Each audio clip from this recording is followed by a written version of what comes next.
Pourquoi Jésus se compromet-il avec la société des pécheurs et des publicains, que les Juifs fidèles considèrent comme pervertis? Pourquoi sa rencontre avec tous ces méprisés prend-elle si spontanément l'allure d'un festin? Pourquoi fait-il de ce repas de communion avec eux le critère de sa mission? Matthieu 9, 11, 13. Pourquoi enfin prend-il plaisir à choquer ses auditeurs par des gestes insolites? Miracle accompli avec prédilection le jour du sabbat, mise en question des traditions des anciens. Et pourquoi, au lieu de clamer à tous qu'il est le Messie, préfère-t-il se laisser deviner par ceux qui peuvent le comprendre? Oui, il est déconcertant ce nouveau maître, et sa bonne nouvelle est étrange. Par des paroles et par des actes d'une aisance absolument souveraine, plus encore, par le rayonnement de toute sa personne. Il proclame la venue lumineuse du royaume, mais par le plus profond de son être. Le voilà qui échappe à toute prise et laisse ses interlocuteurs en face d'une douloureuse interrogation. Lui, qui se donne comme le héros de la bonne nouvelle, qui pose des gestes révolutionnaires, n'est-il pas paradoxalement soucieux de demeurer dans une relative obscurité, au cœur même des actes par lesquels il se manifeste dans ce monde comme le principe d'un ordre nouveau? Il garde une réticence incompréhensible et déconcertante.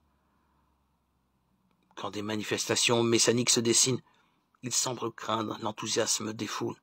Et quelle aubaine pour lui que soudain le désert lui offre un refuge. Il suffit que les démons, pressentant en lui la menace que constitue pour leur propre existence sa force spirituelle extraordinaire, le salut du titre de Saint de Dieu, Marc 1, 24, pour qu'aussitôt il se fâche et les réduise au silence.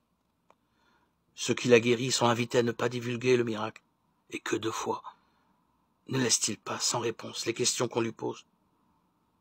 Ou ne répond-il pas à côté?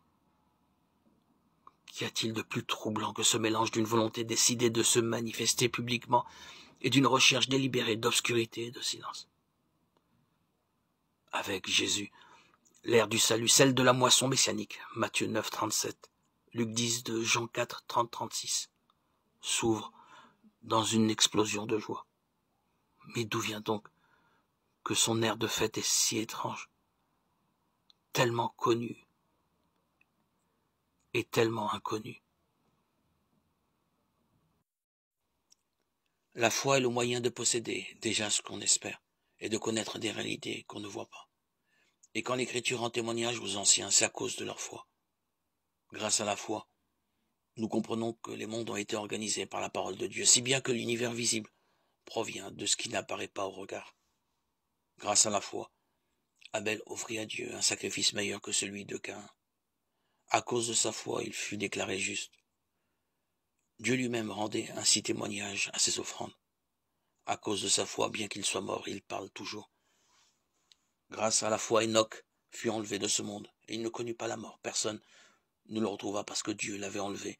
L'Écriture témoigne en effet qu'avant d'être enlevé, il était agréable à Dieu.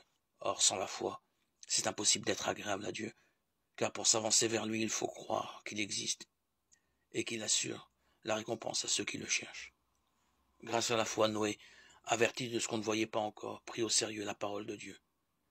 Il construisit une arche pour le salut de sa famille. Sa foi condamnait le monde, et il reçut de Dieu la justice qui s'obtient par la foi.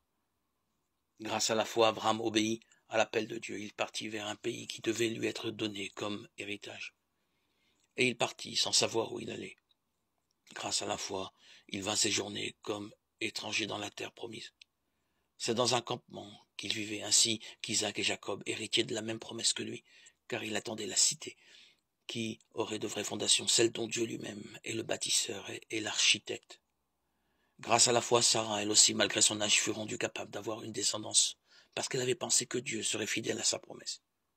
C'est pourquoi, d'un seul homme, déjà marqué par la mort, ont pu naître des hommes aussi nombreux que les étoiles dans le ciel et les grains de sable au bord de la mer que personne ne peut compter. C'est dans la foi qu'ils sont tous morts sans avoir connu la réalisation des promesses. Mais ils l'avaient vu et salué de loin, affirmant que sur la terre, ils étaient des étrangers, des voyageurs. On parlait ainsi.